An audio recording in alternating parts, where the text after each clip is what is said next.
நமக்கு நம்மளே இப்போ விழுந்துட்டு இது இது பண்ணணும் இதை பண்ணணும், ஒரு ஒரு ஒழுக்கத்தில் ஒரு டிசிப்ளினில் ஒரு மனுஷன் வந்துட்டான் வரணும்.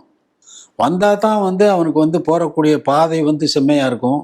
எடுக்கக்கூடிய தீர்மானங்கள் அவன் வாழ்க்கை நகர்த்துறதுக்கு இல்லை. அவனே உற்சாகமாக நம்மளும் நாலு பேர் முன்னாடி தலை நிமிர்ந்து நிற்கலாம் அப்படிங்கிறதுக்கு. இன்றைக்கி அப்படி ஒரு இதுவும் இல்லை. திடீர்னு ஏதாவது அதான் சோஷியல் மீடியாவில் ஏதாவது போட்டுட்டு அவன் தானே போட்டுக்கிறானே தவிர ஏதாவது சாதிச்சுட்டு அதுக்கப்புறம் நான் ஸோ அண்ட் ஸோ அப்படின்னு சொல்லி ஜனங்களுக்கு அறிமுகப்படுத்தணும். இல்லை அடுத்தவங்க கண்டு கொள்ளணும் அவனை.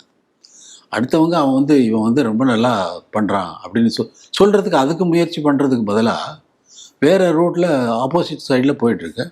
அதை பற்றி நமக்கு ஒரு குறையும் இல்லை. ஏன்னா அவங்க பிரம்மாவாகவே இருந்தாலும் எனக்கு ஒன்றும் நடக்க போகிறதில்ல. இல்லை அவங்க ரொம்ப கீழே போயிட்டு எங்கேயோ ஒரு பாதாள உலகத்தில் கிடந்தாலும் எனக்கு அதனால் ஒரு லாபமும் இல்லை, பிரம்மாவாக இருக்கிறதுனால எனக்கு ஒரு நஷ்டமும் இல்லை. யாராவது இருக்கட்டும்.